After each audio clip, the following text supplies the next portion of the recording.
We are here at AASA having some amazing conversations with some amazing district leaders. I am here with Dr. Dan Streeter, and I'm excited because we're about to hear about all you're doing in your district, all that you're doing to accelerate reading achievement. So let's start with, can you tell us a little bit about your district, where it's located? Talk to us about that. Yeah, absolutely. First of all, thank you. Thanks for allowing me to share our story. I am the proud superintendent of the Marana Unified School District. Marana is a community, a suburb of the Tucson area in southern Arizona. About 13,000 students, 18 schools, growing district. We'll be opening 2 new schools in 2025 and planning for more after that. So we have a really diverse student body, really from the standpoint of the community that our district serves, where we have some really high income areas. We talk about Dove Mountain being in the shadows of the Ritz-Carlton. Okay. And then we have a couple of schools that are very rural in nature, middle of the desert, and serve communities out there where we really serve as the hub of the community, right? Our students are there much longer than bell to bell, right?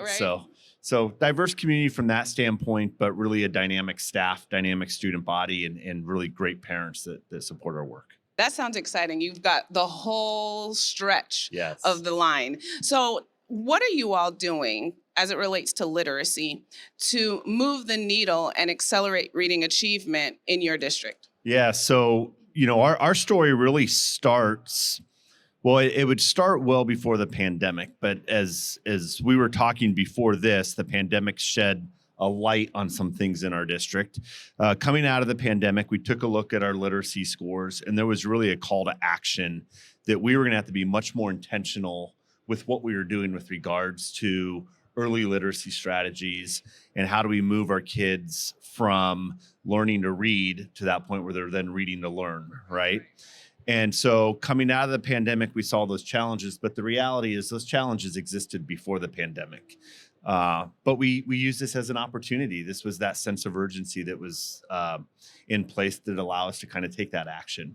So our story is we brought our teachers together. We brought our staff together. We shared our data across the district and said, look, there's an issue here. What's our plan? And we wanted to hear it from our certified staff, our administrative staff, our support staff, what their thoughts were. And we really created two buckets, if you will, or maybe a T chart of what steps we were going to take now, today, and what steps we're going to start looking at for long-term changes in our district. And I bet you have a follow-up question. Well, I just love the perspectives that you had coming to the table, because you weren't just asking one question, you were asking multiple questions to really start to identify the gap areas. And then that T-chart really allowed you to pinpoint what's actionable right now, which is how you get your early adopters, which is how you start to really get the motivation and the passion behind the work, and then breaking it down to move it forward. That's solid. That's solid there. Right. And we talk about, it's about creating commitment, right? When you bring multiple voices to the table, that's how you're going to create commitment system-wide. Yeah. And so diving into we knew immediate steps next day, what we had to do was get trained adults in front of kids. And it was as many trained adults as we could on our campuses. So you saw, we immediately went into reading groups that were being run by our teachers on campus, our principals, our assistant principals, our counselors, our teachers' aides, cafeteria staff in between breakfast, lunch, trying to get our kids in front of as many adults as we could so that we could start doing the work that needed to be done. So then, with all that great work, what are some of the successes that you saw come and be birthed from that immediate action and even planning out? Right. So, and then planning out, right? We had to evaluate where we were in our own reading program, what the supports on our campuses were. Today we have a reading specialist on every campus. We have literacy coaches that are working with our classroom teachers on day-to-day literacy activities, what progress monitoring looks like, how we're forming our groups, how we're moving students around that, right? So putting those pieces into place so that we could start to move the needle, identifying what was the components of a literacy program that we needed to have in place. Were we as intentional as we needed to be about phonemic awareness, about phonics, right? Right. About vocabulary, comprehension, fluency, the different aspects of a strong literacy program. So putting those in place, it gave our teachers confidence, having guaranteed and viable curriculum behind them, supporting them. It gave them direction. And we're starting to see the fruits of that labor with some immediate successes where we're seeing student achievement taking a trajectory which everybody would be much more happy seeing, right? An upward trajectory. Yeah. So I have a question. Because now you're creating professional people who are experts in front of students who know what they're doing, who are clear. Did you see an outpouring that now you're beginning to see more community involvement, parent involvement, because now those qualified teachers are able to provide parents with explicit skills or strategies that they can do at home? Like, are you seeing that happen? That's a great question and a great point. I think we've always done a nice job with parental involvement. Right. And now as we make that shift to parental engagement, and that's a hot topic. I mean, that's an educational topic. But what does that mean?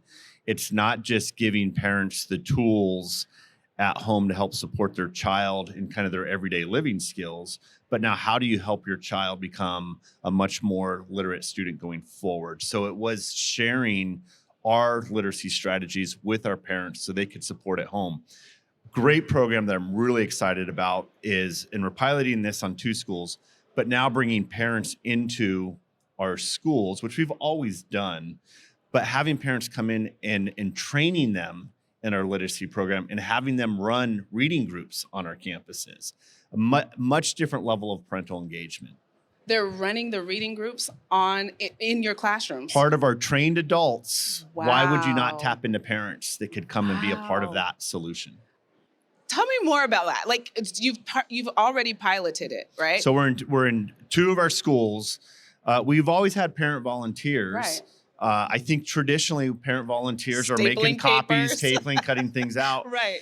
And our parents certainly love to do that. But we Right. also had a group of parents that said, hey, where else can I help?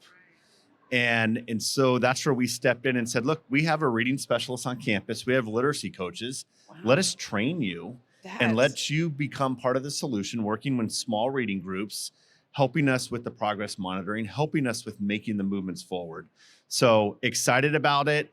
Parents are quick to volunteer on their campuses.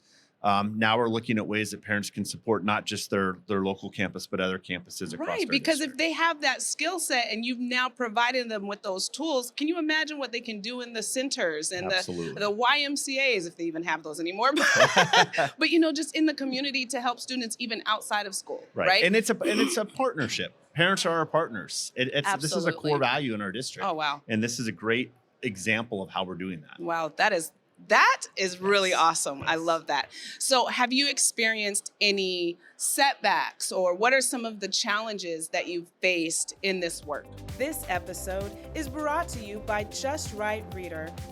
At Just Right Reader, we make decodable books in English and Spanish that are great for kids, schools, and families. Our decodables tell authentic stories of student lives, follow a rigorous phonics progression, and include a short video phonics lesson that reinforces learning at home and in school. To learn more about accelerating reading achievement with decodables, visit justrightreader.com.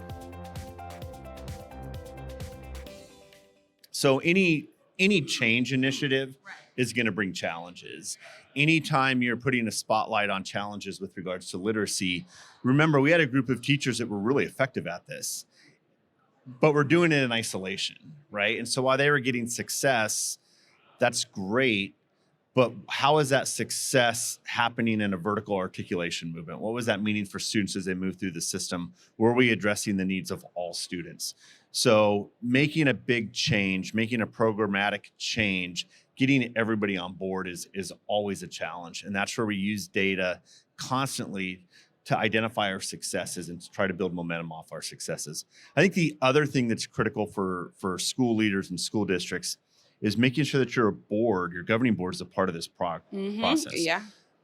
When we started making our adoptions and changing staffing patterns, we had a very candid conversation that in a system with 13,000 students in 18 schools, not everybody's going to be on board. Right. We brought voice to the table. Right. We've created commitment, but not everybody's is going to be on board through the process. Right. We have to stay committed to the work that we've agreed to and be willing to push through some of those valleys that we're going to experience along the way. I love that. So some of those challenges, but I'd say there any change initiative, you're going to deal with that. It's making sure that all of your staff has the tools, resources, and support that they need so that they can do this work at the highest possible level. You're doing some really fantastic work, and I'm really excited to see, just to watch and continue to see how it continues to move. It's really exciting. It's exciting for us too, by the way. I'm telling you, when you said that, I was like, that's brilliant. That is brilliant. We have so many brilliant parents. 100%. We have it's just literally a pool of resource right there that you tapped into in the most beautiful way. And I think that's fantastic. And I think parents are excited to be entrusted with a deeper responsibility when we talk about bringing parents into our schools, right? They're part is of the beyond solution. stapling and copying. That's fantastic. Right. Okay. So we get a lot of information all the time as leaders, as educators, as district leaders. If you were going to give 2 pieces of advice to anyone listening, district leaders, what would that advice be? First point I would say, and I can't stress this enough, and I know folks know this, but bring the voices to the table. You have to bring the voices to the table. The voices are gonna lead in a committed direction. Right. And when that direction is set, you're gonna create a lot of momentum behind that. But you have to bring a variety of voices to the table to have this conversation. I think that's one of the things where I have tremendous supports in my district that are really skilled at bringing those voices to the table and setting a direction. Right. Do that, and then you have to stay the course, right? Change is hard. You keep pushing, because at the end of the day, when we think about where we're going to be 5 years from now, the skills that our kids are going to have as they start to move through our system, it's pretty exciting work that's taking place in our district. Wow.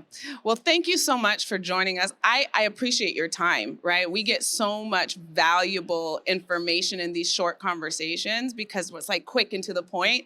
But I appreciate you taking the time to sit down and talk to us and share with us what you're doing and how you're moving the needle. So thank you for your time. I appreciate the opportunity. All right.